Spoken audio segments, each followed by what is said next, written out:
आप देख रहे हैं जय हिंद मीडिया। चैनल को सब्सक्राइब करें, खबरों को लाइक और शेयर करें। मुरादाबाद में आजाद समाज पार्टी के बढ़ते कदम। चौधरी फरतुल्ला ने सैकड़ों समर्थकों के साथ थामा आजाद समाज पार्टी का दामन।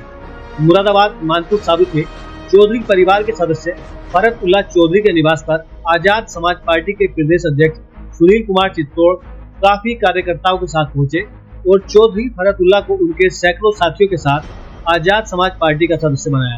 इस मौके पर सैकड़ों सम्मानित क्षेत्रवासी मौजूद रहे। पार्टी का दामन थामने वालों में चौधरी फरतुल्ला, मुमताज चौधरी, बिलाल चौधरी, हाजी परवेज हुसैन, नदीम चौधरी, नजाकत चौधरी और बहुत सारे साथी मौजूद रहे। सम्मानित हमारी पार्टी के और भीम आर्मी के पदाधिकारी साथियों, पत्रकार बंधुओं, अभी जैसा माननीय पत्रकार जी ने पूछा कि आज कार्यक्रम क्या हुआ, तो हम ये फरतुल्ला चौधरी साहब का निवास है। ये क्षेत्रीय महासचिव रहे हैं आरएलडी के रोहिलखंड के। ये भीम आर्मी के चीफ और आजाद समाज पार्टी के राष्ट्रीय अध्यक्ष, नगीना से लोकप्रिय सांसद एडवोकेट भाई चंद्रशेखर जी के विचारों से, उनके संघर्ष से प्रभावित होकर आज अपने सैकड़ों साथियों सहित आजाद समाज पार्टी की सदस्यता ग्रहण कर रहे हैं। इनके साथ में जिला पंचायत के सदस्य हैं आदरणीय मुमताज चौधरी जी, ग्राम प्रधान हैं बिलाल चौधरी साहब और पूर्व प्रत्याशी जिला पंचायत के रहे हाजी परवेज हुसैन, और सैकड़ों साथियों के नाम है इसमें इंजीनियर आसिफ अली, फहीम चौधरी, आरिफ चौधरी, नजाकत चौधरी, नदीम चौधरी, सादिकुल रहमान, कारी अहमद, बिलाल चौधरी। तो आज इन सब लोगों ने आजाद समाज पार्टी की सदस्यता ग्रहण की है। इस मौके पर मैं आपके माध्यम से इनका स्वागत करता हूं, सम्मान करता हूं। उत्तर प्रदेश में समाजवादी पार्टी का वर्चस्व है, बीजेपी का वर्चस्व है, तो आजाद समाज पार्टी अपने आप को किस तरीके से स्टेब्लिश कर पाएगी? पार्टी की विचारधारा है, उसका हमने उदाहरण पेश किया है। अभी जो लोकसभा का चुनाव हुआ उसमें सिर्फ हमने एक सीट लड़ी नगीना, और वहाँ के अवाम ने, वहाँ के दलितों ने, वहाँ के अन्य पिछड़े वर्ग के लोगों ने, वहाँ के मुस्लिम भाइयों ने, वहाँ के जनता ने हमको 5,13,000 वोट दिया। जो हमारे नेता हैं आदरणीय हमारे चंद्रशेखर भाई, उनका जो संघर्ष है, उन्होंने जो 10 साल से संघर्ष किया है, तबे कुछ शोषित पीड़ित समाज के साथ वह कंधे से कंधा मिलाकर खड़े हुए हैं। तो उनकी नीतियों से प्रभावित होकर, उनके संघर्ष से प्रभावित होकर नगीना की जनता ने उनको 5,13,000 वोट दिया, और जिनकी आप बात कर रहे हैं भारतीय जनता पार्टी की, उनके कैंडिडेट को 3,61,000 वोट मिला। और जो दूसरे नेता का आपने नाम लिया समाजवादी पार्टी का, उनके नेता को वहाँ पे केवल 1,04,000 वोट मिला। तो उनसे हम 3 गुना और 5 गुना ज़्यादा अपने फेवर में अपनी जनता को कर चुके हैं। तो ये एक एग्जाम्पल है।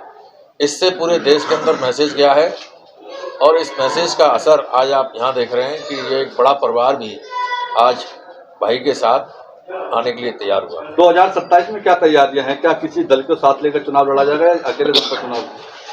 हम आजाद समाज पार्टी को निचले स्तर तक मजबूत करने में लगे हैं। अभी चुनाव हमारे सामने अप्रैल मई में जिला पंचायत का चुनाव है। जिला पंचायत के चुनाव को लेकर हमने पूरे उत्तर प्रदेश में अपनी पार्टी के संगठन को दोबारा से फेरबदल करके अच्छे लोगों को आगे बढ़ाकर मजबूत करने का प्रयास हम लोग कर रहे हैं। और हमें उम्मीद है कि हम आने वाले 1.5 साल के अंदर जब ये चुनाव होगा, तो हम उत्तर प्रदेश के प्रत्येक जनपद में एक बड़ी पार्टी बनकर उभरेंगे।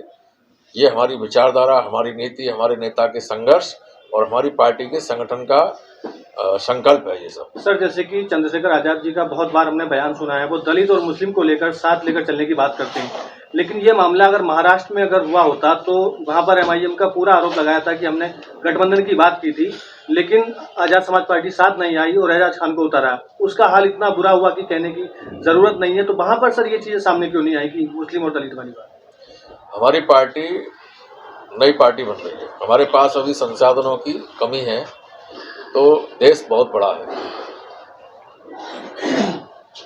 1,40,00,000 लोग रहते हैं इस देश में। ये कोई छोटा मोटा देश नहीं है। अकेला उत्तर प्रदेश 7 राज्यों के बराबर है। अकेला उत्तर प्रदेश करीब 150 देश के बराबर है। इतने बड़े देश के अंदर हमारी पार्टी ने 4 साल के अंदर अपना नाम, अपने नेता का नाम, अपनी नीतियों से प्रभावित करके जनता को एक बड़ा मुकाम हासिल किया है। ये एक बड़ी उपलब्धि है। जहाँ तक महाराष्ट्र में जो चुनाव हुआ उसको लेके आपने बात रखी, तो ये परिस्थितियों के ऊपर निर्भर करता है कि हमारी विचारधारा से कौन व्यक्ति सहमत होकर हमारा साथ देना चाहता है। हम अपनी नीति और अपने विचार से किसी भी पार्टी से तालमेल तब तक नहीं करेंगे जब तक हमारी नीतियों के अनुसार कोई पार्टी हमारा साथ नहीं देगी। यह नारा दिया है उत्तर प्रदेश सरकार ने, कटोगे तो बटोगे, तो उस पर आपकी पार्टी क्या सोचती है? वो नारा उन्होंने सही दिया है, क्योंकि उनका काम है जातियों के आधार पर लोगों को काटना, धर्म के आधार पर काटना, गोत्र के आधार पर काटना, भाषा के आधार पर काटना, क्षेत्र के आधार पर काटना। वो मनुस्मृति को मानने वाले लोग हैं आरएसएस बीजेपी के।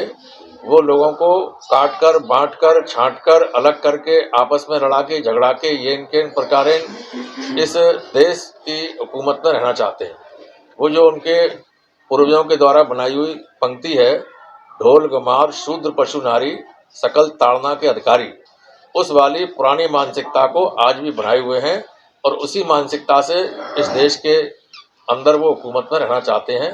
पहले तो लड़ाई लड़कर राजा बनते थे, लेकिन परम पूज्य बाबा साहब के संघर्ष से इस देश की जनता को वोट के माध्यम से अपना राजा बनाने का अवसर मिला, तो बहुत से लोग प्रधान, विधायक और सांसद जो अनुसूचित जाति के लोग बने, अनुसूचित जनजाति के लोग बने, अन्य पिछड़े वर्ग के लोग बने, झुग्गी झोंपड़ी में रहने वाले लोग बने, तो मनुवादी लोगों को ये सब अच्छा नहीं लगता। इसलिए उनका ये प्रयास है कि जो पुरानी व्यवस्था थी जिसमें बहुजन समाज के लोगों को शूद्र कहकर उन्हें कमज़ोर बनाए रखने का प्रयास किया गया, उन्हें शिक्षा से लंबे समय तक दूर किया गया, तो उनकी ये इच्छा है कि वह पुराना जो उनका फार्मूला था। आप सारे पत्रकार बंधुओं का बहुत बहुत धन्यवाद, बहुत बहुत शुक्रिया जो आप यहाँ आए और इस मीटिंग को अटेंड किया। मैं फरतुल्ला चौधरी राष्ट्रीय लोक दल का छोटा सा कार्यकर्ता रहा हूँ, क्षेत्रीय महासचिव रहा हूँ रोहिलखंड क्षेत्र पर। सर, आज अपने आजाद समाज पार्टी ज्वाइन की है, आपने पार्टी में ऐसा क्या देखा जो आपने इस पार्टी को ज्वाइन किया? देखिए, आज़ाद समाज पार्टी के जो चीफ हैं भाई चंद्रशेखर आज़ाद जी, उन्होंने बहुत संघर्ष किया है ज़मीन पर उतर के कार्यकर्ताओं के लिए और बहुजन समाज के लिए लड़ाइयाँ लड़ी हैं। 3rd डिग्री झेला है, पुलिस में गए, पुलिस में अरेस्ट हुए हैं, जेल में रहे हैं। बोलते हैं, उम्मीद क्या है, वो बोलते हैं संसद में, और आज हम उनके अंदर एक ऊर्जा देख रहे हैं जो चाहते हैं उनके छत्र छाया में हम भी काम करें। सर, आप ग्राउंड पर समाज के लिए ऐसा क्या करेंगे जो लोग आपके साथ जुड़ें?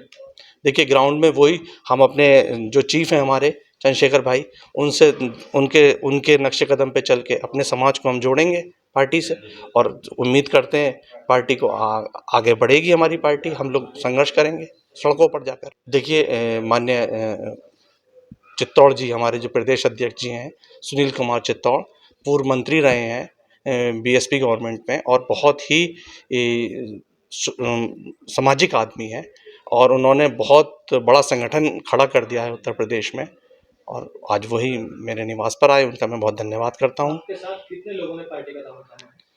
पार्टी का दामन मेरे साथ काफ़ी प्रधान रहे हैं, काफ़ी पूर्व प्रधान रहे हैं, जिला पंचायत सदस्य भी रहे हैं, पूर्व जिला पंचायत सदस्य भी रहे हैं।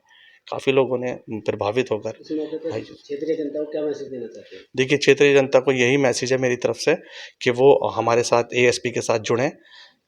हम उनके साथ हमेशा हर परेशानी में उनके साथ रहेंगे, उनके साथ खड़े होंगे, और वो ज़्यादा से ज़्यादा अपने अधिकारों के लिए लड़ें। मैं हाजी परवेज हुसैन अमरोहा से, पूर्व छात्र नेता अलीगढ़ मुस्लिम यूनिवर्सिटी। आज मैंने एएसपी ज्वाइन किए माननीय प्रदेश अध्यक्ष जी के सामने, और मैंने आज़ाद पार्टी इसलिए ज्वाइन की है। पहले किस पार्टी में थे आप? पहले मैं समाजवादी में था। समाजवादी। अच्छा, क्या समाजवादी से? समाजवादी से असल में ये है ना कि यहाँ की जो हालात देखे जा रहे हैं उत्तर प्रदेश के, तो उसमें जो है खाली एक पार्टी जो है उससे कुछ नहीं होगा। जब तक दलितों के साथ जो है हम लोग नहीं जाएंगे तब तक कुछ होगा नहीं यहाँ उत्तर प्रदेश में। इसलिए दलित समाज से जुड़ना हमारा मजबूरी हो गई, क्योंकि हमें हर पार्टी हमें जो है हिकायत की नज़रों से देख रही है।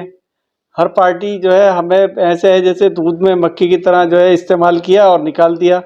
एक जो है जैसे बिरयानी में तेज पत्ते का पत्ता डाला जाता है उस तरीके से यूज़ किया जा रहा, फेंका जा रहा है। तो हम जो है बिल्कुल बराबर की राजनीति चाहते हैं। अभी लोकसभा चुनाव में हाँ भारत में तीसरे नंबर की पार्टी बनकर उभर कर आई है समाजवादी पार्टी, और आप पार्टी के पीछे। जी जी।